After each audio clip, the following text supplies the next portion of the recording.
할렐루야. 오늘 야고보서 2장 8절의 말씀을 통해서 사랑의 열매라는 제목으로 하나님의 말씀을 전하고자 합니다. 예수님께서 사랑에 대해서 굉장히 많이 강조하셨고, 그 많은 열매 중에서 가장 중요한 열매는 사랑의 열매라고 할 수 있습니다. 많은 열매가 있지만 열매를 통해서 요한복음 15장 8절에 보면 열매 너희가 과실을 많이 맺어서 그 과실을 통해서 나에게 영광을 돌리고 너희가 과실을 많이 맺을 때에 내가 너희를 내 제자로 여기리라 이렇게 말씀하셨어요. 그러니까 창세기 1장 1절부터 계시록까지의 모든 말씀을 집약해 보면 바로 사랑인 줄 믿습니다. 그 사랑을 통해서 사랑을 실천하기 위해서 예수 그리스도께서 우리를 위해서 그 사랑한다 말만 하면서도 어떠한 그 사랑의 행위를 보이지 아니하면 그것이 정말 그 상대가 나를 사랑하는 것인가, 그리고 내가 상대방을 사랑하는 것인가 우리가 알 수가 없잖아요. 그래서 야고보서 2장 26절에 보면 영혼 없는 몸이 죽은 것 같이 행함이 없는 믿음은 죽은 것이니라. 그러니까 기독교는 신앙이고 예수를 믿는 믿음의 신앙이고, 그리고 그 믿음을 통해서 믿음이 있다는 것을 많은 사람들로 하여금 또 하나님 앞에서나 또 성도들 앞에서나 우리가 증거하는 것은 바로 행함이다. 사랑을 행함이다. 무엇을 믿음이 있다 하면은 믿음이 마음에 있는 것이 아니라 행함을 통해서 내 믿음을 보이는 거다. 그렇기 때문에 예수님께서도 로마서 5장 8절에 우리가 아직 죄인 되었을 때에 예수께서 우리를 위하여 죽으심으로 하나님의 자기에 대한 우리의 사랑을 확증하셨느니라. 그러니까 모든 것이 다 행함을 통해서 열매를 먹고 그 열매를 보고 그 상태가, 그 심령의 상태가 어디에 있는 것인가, 어떤 것인가 알듯이 우리도 사랑을 우리 예수님께서 실천하셔서 십자가를 통해서 우리에 대한 하나님의 사랑을 확증하셨듯이 사랑은 열매가 있어야 되는 줄 믿습니다. 그래서 예수님께서 사랑하라고 많이 말씀하셨지만 우리가 예수님께서 서로 사랑하라, 그 예수의 계명이 요한복음 15장 12절에 내 계명이다. 너희가 서로 사랑하는 것이 내 계명이다 이렇게 말씀하셨고, 요한복음 13장 34절에 서로 사랑하는 것이 새 계명이다. 요한복음 13장 35절에 너희가 서로 사랑하는 것이 내 제자가 되는 증거다 이렇게 말씀하셨어요. 그 대상이 있는 거죠, 서로 사랑은. 그러나 더 나아가서 그 사랑을 확대해서 야고보서 2장 8절에 보면 너희가 더 나아가서 이웃 사랑하는 것은 최고한 계명을 지키는 것이거니와, 할렐루야, 내 이웃을 어떻게 사랑하느냐, 내 몸과 같이 사랑하라. 참으로 어려운 말씀이지만 우리는 그 어려운 것을 지키려고 노력하고 더 점점 그 사랑을 성화시키려고 우리가 말씀 가운데서 우리가 힘써 노력하며 그 사랑의 열매를 맺으려고 노력하는 하나님의 자녀들인 줄 믿습니다. 마가복음 10장 31절에 보면 이웃을 내 몸과 같이 사랑하는 것이 가장 큰 계명이다. 그 야고보 제자는 최고한 법이라고, 서로 이웃 사랑하는 것을 최고한 법이라고 말씀하셨고, 마가는 가장 큰 계명이라고 그렇게 이웃 사랑에 대해서 강조하신 줄 믿습니다. 요즘 교회가 망하는 이유 중에 여러 가지가 있지만 말씀이 위주가 돼야 되는데 사람이 위주가 되고, 그 다음에 회개가 없다. 진정한 회개가 없고 형식적인 회개밖에 없다. 그리고 세 번째는 성령이 없다. 그냥 교회가 어떤 예배를 형식 위주로 또 사람들의 눈길을 끌려고, 물론 외부 사람을, 세상 사람을 교회로 들어오게 하기 위해서는 어떤 그 촉매자가 필요하겠죠. 그 촉매자 역할을 하는 것이 행사요, 퍼포먼스, 가 될 수도 있어요. 그런데 우리가 길게 보면 그것은 일시적으로 그 사람을, 외부 사람을, 불신자들을 교회 내로 들어오게 하는 것이지만, 길게 가려면 진정한 진리의 복음, 예수 그리스도를 전하는 것이 바로 생명을 살리는 핵심 복음인 줄 믿습니다.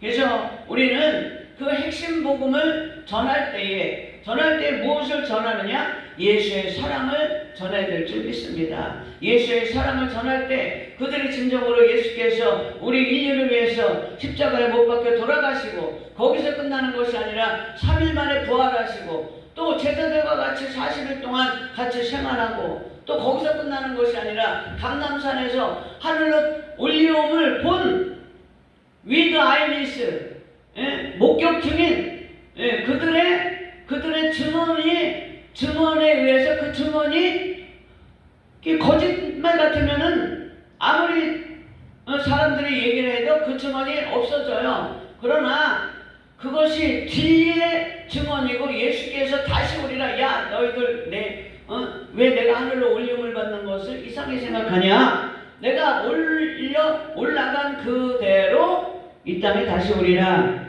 그래서 우리는 지금 재림 예수를 기다리는 하나님의 자녀들이요 천국 백성인 줄 믿습니다.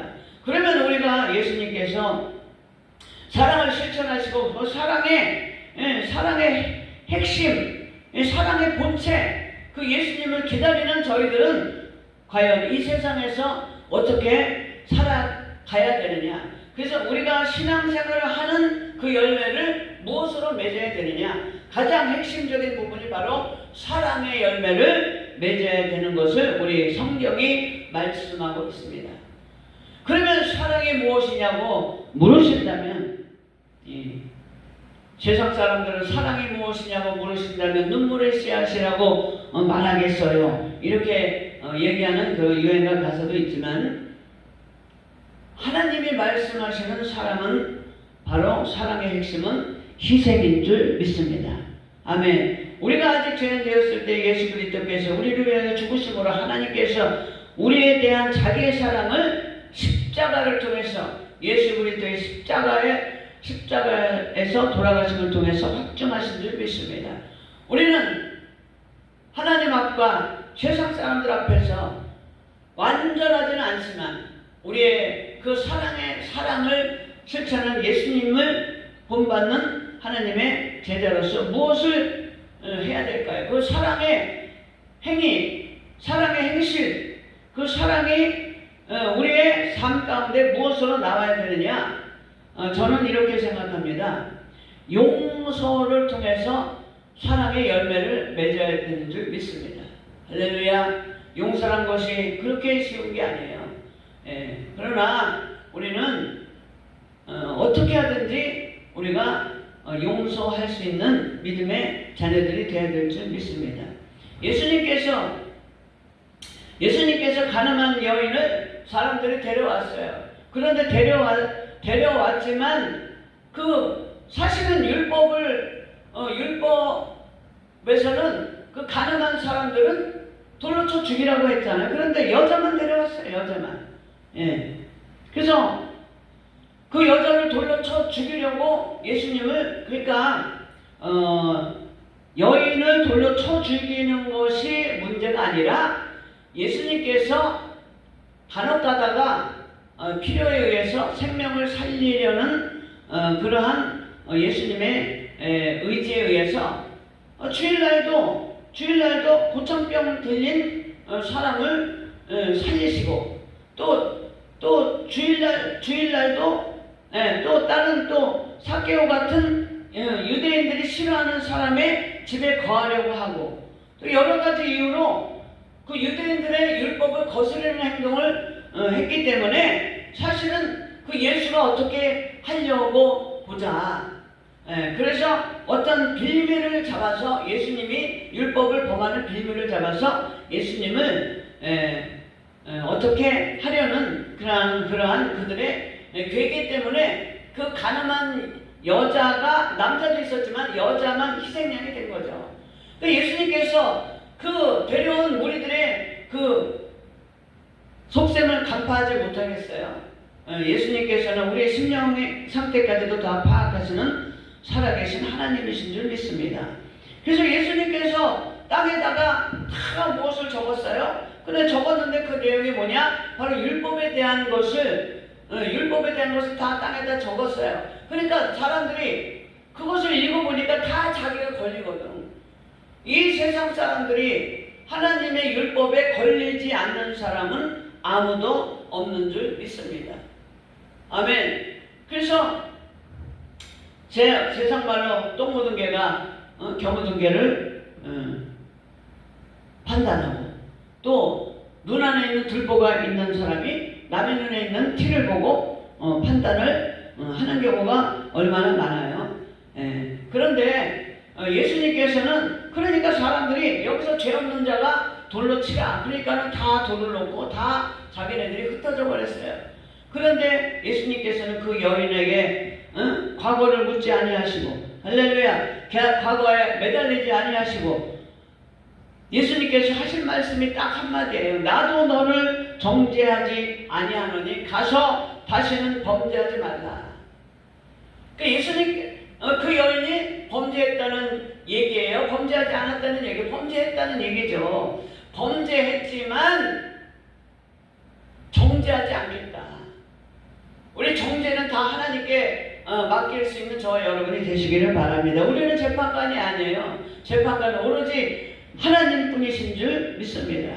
할렐루야. 요즘은 남의 일에 대해서 함부로 이야기하는 사람이 너무나 많죠. 사정 얘기를 들어보지도 않고, 그 사람을 이해하려는 마음은 하나도 없고, 아예 상대편의 그 형편도 들어보지 못하려는 태도가 너무나 많죠. 어떤 분이 이러잖아요. 남의 일이 안 된 것은 가서 막 위로도 하고 안 됐다 하지만 잘된 일에 대해서는 함께 기뻐하지 않는다. 그러니까 우리가 예수 그리스도의 말씀을 듣기는 들어도 그 말씀대로 행하지 않는 그러한 사람들과 너무나 같다는 거죠. 할렐루야. 요즘 세상에 참된 즐거움이 어디 있습니까? 꽹과리를 풍악 소리를 풍악을 울리고 꽹과리를 들어도 즐겁다 즐거운 그런 소리를 들어도 즐거워할 수 없는 심령상태, 메마른 심령상태가 된 오늘날의 작금의 사람들, 작금의 시대, 그 신앙생활 하는 사람들이나 세상 사람들이나 다르다고 할 수가 없어요.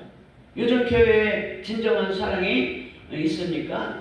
진정한 예수의 사랑이 흐르는 곳을 그렇게 많이 발견할 수가 없어요. 왜냐? 교회도 사랑을 처음에는 베풀었지만 날이 갈수록 그 교회를 배신하고 또 그냥 그 교회에 대한 은혜를 갚지 않고 세상이 좋으니까 세상에 휩쓸려서 세상으로 나아가려는 그러한 악한 풍조가 만연해 있기 때문에 우리의 심령이 메말라서 진정한 사랑을 교회에서도 찾아볼 수가 없다. 많이 찾아볼 수가 없다. 그렇기 때문에 우리는 예수 그리스도께서 우리에게 명하신 그 서로 사랑하고 이웃 사랑하는 것을 우리가 힘써 지켜야 될 줄 믿습니다. 할렐루야. 더군다나 요즘 사랑이 없는 그러한 아주 쉬운 예를 들어보면 세상 사람들 자기 관심은 다 자기한테 있고 주변의 사람들에게 관심이 없는 것을 많이 볼 수 있어요. 그러니까 주변 사람들에게 관심이 없으니까 그 사람에 대한 배려가 없는 거야. 근데 우리는 신앙생활하면서 상대방에 대한 배려를 많이 해야 될 줄 믿습니다. 누가복음 7장 6절에 7절에 보면은 어떤 백부장이 있는데 하인이 병에 걸렸어요.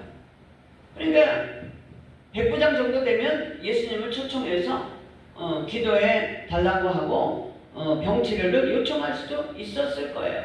그 정도 되면 우리 같은 사람도 평신도도 가정에 문제가 있고 아픈 사람이 있고 여러 가지 상담할 것이 있으면 주의종을 모셔다가 예배를 드려달라고 기도해달라고 그러잖아요.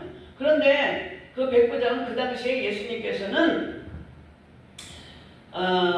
이러저러한 일 때문에 그것이 그 중에서 그게 뭐냐, 백부장이 예수님을 초청해서 하인에게 기도해달라 그러면 유대인들이 이방인과 교제한다고 벌써 가십거리가 되고 또 예수님께서 빌미를 잡히고 흠이 잡힐 것 같으니까 그 백부장은 그러한 전후 사정을 잘 알기 때문에 예수님의 그 주변 형편과 사정을 잘 아셨기 때문에 그냥 말씀으로만 하시옵소서.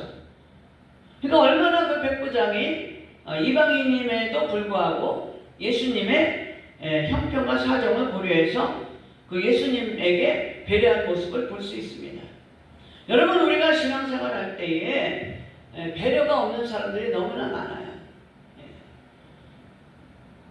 간혹 예를 들면은 어떤 분이 차로 공사를 하는데 정말 차를 얻어 타는 것 자체가 그분한테 미안해야 되고 감사해야 되는데 오히려 차를 많이 태워주다가 여러 번 태워주다가 그렇게 봉사를 하고 해줌에도 불구하고 어쩌다 한번 태워주지 않으면 불평하고 그냥 인상 쓰기 마련이에요. 그리고 어떤 사람은 정말 배려 없는 사람은 어떤 사람이냐, 또 자기 집 앞까지 모셔다 드리고 모셔다 드리고 모셔오고 모셔다 드리고 그렇지 않으면 사람이 없다 그렇게 치부하는 경우를 제가 왕왕 봤어요. 저도 과거에 제가 차를 사면서 하나님, 제가 10년을 제가 차로 봉사하겠습니다. 그래서 이제 기도하고 하나님께서 차를 주셨어요. 그랬더니 그냥 우리 교구 식구들이 다 다른 구역 식구들은 다 그 주변에 있는 사람들로 구성해 줬는데 우리 교구장님이 그 멀리 있는 사람들이 다 멀리까지 가기 싫으니까 저한테 다 맡겨주셨어요. 그러니까는 서초동에서 저기 양재동까지, 또 양재동에서 또 그냥 천막 치고 사는 구역 식구까지, 하여튼 그분들을 차로 모셔오려면 벌써 우리 집에서 떠나서 1시간 이상을 차로 봉사해서 예배를 드리고, 그리고 구역 예배 드리고, 또 점심을 맛있게 먹고 또 모셔다 드리면 하루가 다 가는 거예요.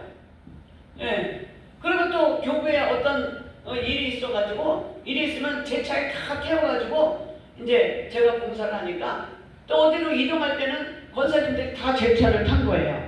그래서 한 번은 제 차를 다 타서 차가 그냥 다 찼어. 그래서 떠나려니까 어떤 권사님이 막 두들기는 거야. 자기 태워달라고. 근데 차 탈 데가 없잖아. 그래서 아니, 권사님 차 탈 데가 없다 그러니까 그때부터 그 권사님이 시험 들어가지고 저를 힘들게 한 기억이 있어요. 그래서 그 권사님이 그랬다고 이제 교회를 안 나온다 그러니까 제가 잘못한 것도 없는데 아니, 정말 잘못했다면 다른 그 권사님이 타셔야 되니까 다른 분은 태우지 말았어야 할 걸 그랬나 싶기도 하지만 그 권사님이 그냥 시험 들어가지고 구역 예배도 안 나오고 교회도 안 나오고 하니까 저보고 가서 사과를 하라는 거예요. 그래서 사과 아닌 사과를 하고 그 일이 마무리돼서 그 권사님하고 또 잘 지낸 기억이 있습니다. 여러분, 사랑이라는 것이 그렇게 어려운 게 아니에요. 용서하기 어렵지만 우리가 때로는 용서하고 또 배려하는 마음과 또 작은 것이지만 우리가 희생하는 자세로 나아갈 때에 하나님께서 우리에게 사랑의 열매를 맺어 주시는 줄 믿습니다. 마태복음 18장 21절부터 35절에 보면 어떤 동관이 1만 달란트를 그 주인에게 탕감을 받았어요. 그래서 탕감을 받아서 좋아라 좋아라 하고 나오는데 자기에게 100데나리온을 빚진 사람을 만났어요. 그러니까 만나가지고 그 사람한테 멱살을 잡고 100데나리온을 갚아라 막 그렇게 실갱을 하니까 그 100데나리온 빚진 사람이 아우 죄송합니다 지금 형편이 안 돼서 좀 형편 좀 봐주세요. 그런데도 불구하고 자기는 주인에게 탕감을 받았음에도 불구하고 자기한테 빚진 사람은 절대 용서하지 않으니까 같이 일하던 그 동관들이 그것을 보고 주인한테 가서 일렀어요. 그러니까 주인이 대노해서 내가 너를 불쌍히 여김같이 너도 내 동관을 불쌍히 여김이 마땅치 아니하냐 그렇게 얘기를 하면서 그 동관을 다시 옥에 가둔 것을 볼 수 있습니다. 할렐루야. 여러분 1만 달란트는요 제가 계산해 보니까 164천년을 하루 품삯으로 하루 품삯 164천년의 하루 품삯이 1만 달란트예요. 그러니까 1만 달란트는 6천만 데나리온. 그 6천만 데나리온이 6천만 일치 품삯이에요. 그것을 365로 나누니까 164천년. 그러니까 만 달란트라는 것은 뭐냐? 우리가 영적으로 정말 갚을 수 없는 죄. 돈으로도 갚을 수 없고 어떻게 해서도 갚을 수 없고 무슨 짓을 해도 갚을 수 없고 어떻게 해서 갚을 수 없는 우리의 인간의 죄. 우리는 죄덩어리예요. 죄덩어리. 그런데도 불구하고 예수님께서 우리의 갖고 태어난 죄든지 자범죄든지 고범죄든지 모든 죄를 십자가를 통해서 한 번에 예수님께서 자신의 몸을 들여서 한 번에 제물로 드림을 통해서 우리가 죄사함을 받은 줄 믿습니다. 그래서 그러한 죄사함을 받은 은혜를 받은 저희들은 우리가 용서하면서 희생하면서 배려하면서 사랑의 열매를 맺는 저와 여러분이 되시기를 예수 이름으로 축원합니다. 종교에 처하나 깨닫지 못하는 사람은 멸망하는 짐승과 같도다. 시편 49편 20절로 하나님께서 말씀하고 있어요. 종교에 처하나 우리는 예수 그리스도의 피값을 통해서 하나님의 자녀 천국 백성이 된 존귀한 존재예요. 그런데도 불구하고 하나님의 사랑을 깨닫지 못해서 용서하지 못하고 배려하지 못하고 희생하지 못한 그 사람은 깨닫지 못하는 멸망하는 짐승과 같다고 할 수 있는 줄 믿습니다. 그래서 우리는 그 1만 달란트를 탕감받은 그런 동관처럼 행하지 아니하고 우리에게 서로 사랑하는 것은 뭐예요? 서로 용서하는 거예요. 상대방을 용서하는 거예요. 이웃 사랑하는 것은 뭐예요? 이웃을 용서하는 거예요. 희생하는 거예요. 배려하는 거예요. 그러한 것을 통해서 사랑의 열매를 맺는 저와 여러분이 되시기를 예수님의 이름으로 축원합니다.